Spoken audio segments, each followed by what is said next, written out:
नमस्कार, मैं हूं आपके साथ मयंक। तो देखिए, आज सुप्रीम कोर्ट में एसआईआर को लेकर जबरदस्त बहस हुई। एक तरफ कपिल सिब्बल ने एसआईआर के खिलाफ अपने आर्गुमेंट्स रखे, दूसरी तरफ चुनाव आयोग के वकील हैं, उन्होंने विपक्ष पर आरोप लगाए। और इस बीच जो है सुप्रीम कोर्ट के दोनों जजेस जिनकी बेंच ये सुनवाई कर रही है, उनकी तरफ से कई अहम बातें कही गई। देखिए, चीफ जस्टिस जो है सूर्यकांत और जस्टिस जॉय माल्या बागची की बेंच इस पर सुनवाई कर रही है।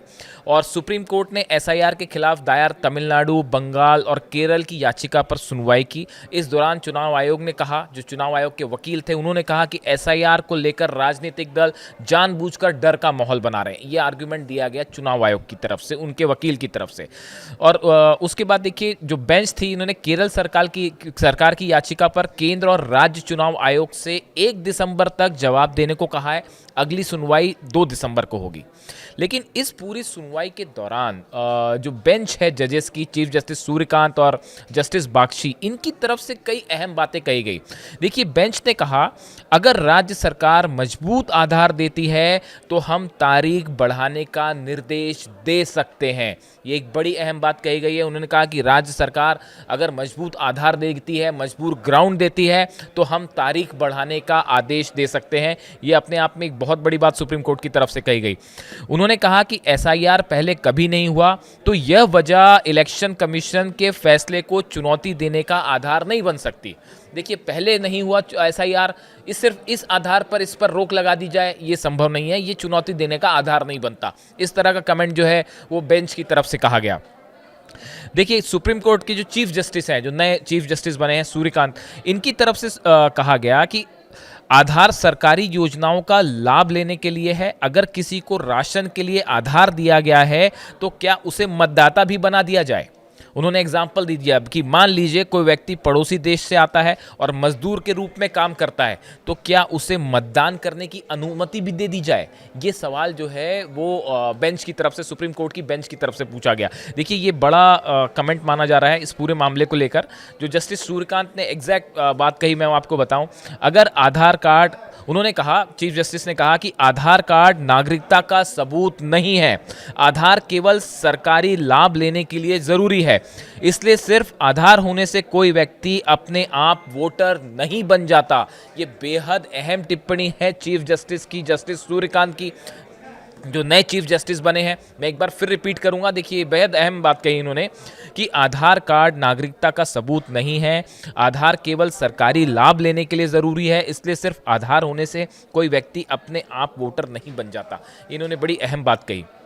इसके अलावा देखिए, याचिकाकर्ताओं की तरफ से कपिल सिब्बल जो है वो पेश हुए थे। उन्होंने आर्ग्यूमेंट्स किए।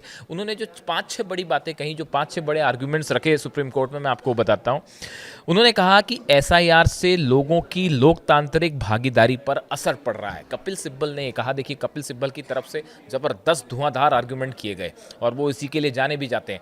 और उन्होंने कहा कि एसआईआर से लोगों की जो लोकतांत्रिक अधिकार है, जो भागीदारी, शामिल होने का इस पूरे प्रोसेस में, उस पर असर पड़ रहा है, उसमें बाधा पड़ रही है इस एसआईआर के कारण। दूसरी बात कही उन्होंने कि जो आम लोग हैं, जो ज़्यादा पढ़े लिखे नहीं है या पढ़े लिखे नहीं हैं, उन पर फॉर्म भरने का बोझ बढ़ रहा है, जिससे वो परेशान है और उनको समझ नहीं आ रहा कि कैसे इस प्रोसेस को आगे आगे बढ़ाया जाए, जो असंवैधानिक है। यानी उनका कहना है कि इस पूरे प्रोसेस से जो लोग पढ़े लिखे नहीं हैं, जो शिक्षित नहीं हैं, उन्हें ये मुश्किल आ रही है इसमें प्रोसेस में शामिल होने के लिए। तीसरी बड़ी बात उन्होंने कही कि फॉर्म 6 में स्वयं घोषणा को ही नागरिकता का प्रमाण माना गया है, इसलिए बहुत ज़्यादा सख्ती नहीं होनी चाहिए। उन्होंने कहा इस पूरी प्रोसेस को लेकर ज़्यादा सख्ती नहीं होनी चाहिए। फिर उन्होंने कहा कि आधार जो है निवास का प्रमाण देता है, इसी पूरी तरह खारिज नहीं किया जा सकता। कपिल सिब्बल का यह आर्गुमेंट है कि भाई आधार कार्ड में जो है वो आपका एड्रेस लिखा होता है, वो आप एक प्रकार से आपके निवास का जो है वो प्रूफ होता है, तो इसलिए आधार को पूरी तरह से आप खारिज नहीं कर सकते। इसे भी इसमें एक बड़ा एविडेंस के रूप में लिया जाना चाहिए। उन्होंने अगली बात कही, सिर्फ 2 महीने में इतना बड़ा डेटा इकट्ठा करना मुश्किल है, खासकर दूर दराज के इलाकों में। ये बात देखिए, पहले भी कपिल सिब्बल कहते रहे हैं और एक बार फिर उन्होंने ये बात दोहराई कि देखिए, ये सिर्फ कुछ महीनों के अंदर ये पूरी प्रोसेस करना, ये डेटास जो हैं वो करोड़ों वोटर्स होते हैं, उनके पूरे फॉर्म्स जमा करना, उसको प्रोसेस करना, फाइनल वोटर लिस्ट तैयार करना, ये आसान काम नहीं है और कुछ महीनों के अंदर ये संभव नहीं हो सकता। इसीलिए इसकी डेट बढ़ाई जानी चाहिए। चाहिए, इस तरह की बात उन्होंने कही। इस पर देखिए फिर जस्टिस बागची जो हैं, जो दूसरे जज हैं, उनकी तरफ से भी एक टिप्पणी आई। उन्होंने कहा ईसी फॉर्म 6 आने पर बिना जांच किए किसी का नाम वोटर लिस्ट में शामिल करने को मजबूर नहीं है। ये उन्होंने बड़ी बात कही कि ईसी जो है वो जांच जरूर करेगा कि फॉर्म 6 आता है तो उसकी जांच जरूर करेगा। दूसरी बात उन्होंने कही कि मृत लोगों के नाम हटाना जरूरी है और इसके लिए जो लिस्ट बनती है वे सार्वजनिक होती है। उन्होंने कहा कि जो लोगों की मौत हो चुकी है, मृत्यु हो चुकी है, उनका नाम वोटर लिस्ट से हटाना बेहद अहम है और इसके लिए एक लिस्ट बनती है जो कि सार्वजनिक होती है। देखिए ये बड़ी बात उन्होंने कही। देखिए 4 नवंबर से 12 राज्यों और केंद्र शासित प्रदेशों में बूथ लेवल जो अधिकारी हैं, बीएलओ घर घर जाकर वोटर लिस्ट अपडेट कर रहे हैं। ये प्रोसेस जो है 4 नवंबर से शुरू हुआ। बीएलओ की जो ट्रेनिंग थी वो 28 अक्टूबर से 3 नवंबर तक हुई और पूरी प्रक्रिया 7 फरवरी तक चलेगी, जो कि शुरू हुई है 4 नवंबर से। ये चलेगी प्रक्रिया 7 फरवरी तक। तो अब ये कपिल सिब्बल और जो इस एसआईआर के विरोध में जो याचिकाएं हैं, उसमें जो मेन आर्ग्यूमेंट है कि ये समय बहुत कम है, वोटर्स बहुत सारे हैं, इसीलिए इसे प्रोसेस को ठीक तरह से करना जो है वो बड़ा मुश्किल काम है। अब देखिए इस मामले में जो केरल सरकार की जो याचिका है, उस विरोध किया है, उसकी सुनवाई 2 दिसंबर को होनी है। वहीं तमिलनाडु में ने भी केस दायर किया है और पश्चिम बंगाल ने भी जो है उसमें याचिकाएं लगाई हैं, रिट लगाई हैं।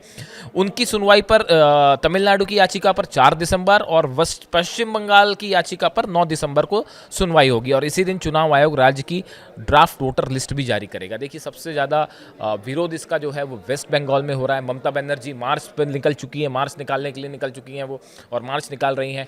बड़े लेवल पे वहाँ पे जो है इस तरह की खबरें आई कि कई लोगों ने डर से सुसाइड कर लिया है कि उनका नाम कट गया तो उन्हें बांग्लादेश भेज दिया जाएगा। इस तरह की तमाम बातें और अफवाहें भी सामने आई। तो सबसे ज़्यादा जो प्रोटेस्ट है इसका देश के कई हिस्सों में हुआ, राजस्थान में हुआ, हमने देखा मध्य प्रदेश में भी प्रोटेस्ट हुआ, भोपाल में। लेकिन सबसे ज़्यादा जो इसको लेकर चुनौती का सामना करना पड़ रहा है इलेक्शन कमीशन को, वो वेस्ट बंगाल में करना पड़ रहा है। और इसी बीच में आज ये सुनवाई हुई जिसमें चीफ जस्टिस जो है सूर्यकांत की बेंच और जस्टिस जॉय माल्या बागची की बेंच इस पर सुनवाई कर रही है। उन्होंने देखिए आज अब मामले के आगे सुनवाई जारी रहेगी इन सब मामलों पे, लेकिन उन्होंने जो 2-3 बातें कही ये बड़ा इंडिकेशन है इस मामले को लेकर आगे क्या रुख अपनाया जा सकता है। खासकर आधार को लेकर जो चीफ जस्टिस ने कहा या जस्टिस बागची ने कहा कि मृत लोगों का नाम हटाना ज़रूरी है, इस तरह की जो बातें हैं, यानी अब दोनों पक्ष के आर्ग्यूमेंट चीफ जस्टिस सुनेंगे, बेंच सुनेगी कि क्या चुनाव आयोग के वकील कहते हैं, क्या कपिल सिब्बल कहते हैं, और उसके बाद फिर मामला आगे बढ़ेगा। दूसरी तरफ आप देख रहे हैं कि इसको लेकर पूरा विपक्ष जो है वो इसका विरोध कर रहा है और सड़कों पर प्रदर्शन भी शुरू हो गया है। ममता बनर्जी ने तो ऐलान कर दिया है कि वो आर पार की लड़ाई के मूड में है इस पे। तो अब देखना होगा कि इस पूरे मामले की 2 तरफ से लड़ाइयाँ चल रही हैं, एक तो सुप्रीम कोर्ट में जो कि संवैधानिक और कानूनी लड़ाई है, और दूसरी सड़कों पर राजनीतिक लड़ाई है। अब देश की जनता किसका साथ देती है इसके लिए थोड़ा इंतजार करना पड़ेगा। इससे जुड़ा जो भी अपडेट होगा आप तक पहुंचाएंगे। Thank you so much.